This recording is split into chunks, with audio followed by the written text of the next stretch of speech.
Queenpins loosely follows the crimes committed by three Arizona-based women, but their outcomes differ from those of the film's characters. The comedy Queenpins was inspired by a massive true-life coupon counterfeiting scheme.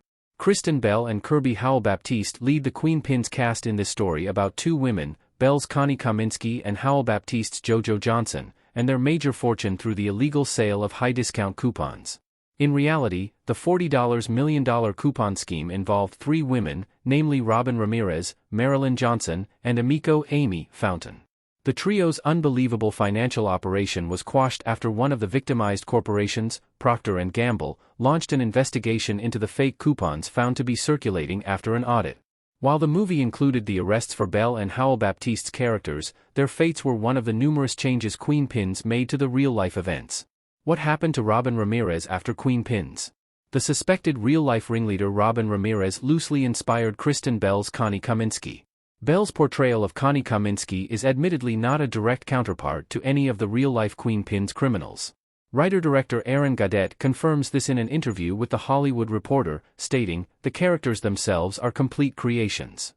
However, given that Connie proposes the idea of selling coupons and obtaining mass amounts of them to do so, she's the closest resemblance to Ramirez from the true story Queenpins is based on. Additionally, since Ramirez started the operation in 2007 before her cohorts joined, her ringleader status aligns with Connie taking the primary blame for the crimes. Unlike Ramirez, Connie's ending after her arrest involved a sentencing of 11 months in prison with the possibility of parole. Ramirez faced 24 months in prison, as well as 7 years probation. In addition, Ramirez's probation was extended by 5 years after she fell behind by $4,000 in the trio's $1.2 million restitution payments, via coupons in the news. Connie, on the other hand, faced no financial repayment requirements and even got to keep some of the money she made from the scheme, as JoJo was shown with the hidden cash after her sentencing. Moreover, JoJo, Connie's best friend and co-conspirator, is depicted as having equal ownership in the scheme. However, Johnson and Fountain testified against Ramirez, which led to her changing to a guilty plea.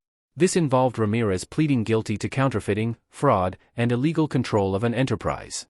Connie's final moments in the film suggest her release is soon. She'll give birth to her baby, and she'll reunite with JoJo in Montenegro, where both women will restart their coupon scheme in an extradition-free region. Thus, Ramirez's fate was much more serious than Connie's, including lifelong repayments to the corporations she defrauded. What happened to Marilyn Johnson after Queenpins? Kirby Howell-Baptiste's JoJo Johnson loosely inspired Marilyn Johnson. JoJo in the courtroom in Queenpins and mugshot of Marilyn Johnson. Similarly to Connie being fictional, Howell-Baptiste's JoJo is a very loose amalgamation of both Ramirez's cohorts, including Johnson. For JoJo, her final sentence involved 10 days in jail suspended and 1 year's probation. On the other hand, Johnson pleaded guilty and received 3 years probation. In addition, like Ramirez, Johnson had to pay retributions to the corporations wronged by the coupon scheme. JoJo got off with stashed away money from the scheme, some of which was even used to pay for Connie's lawyer.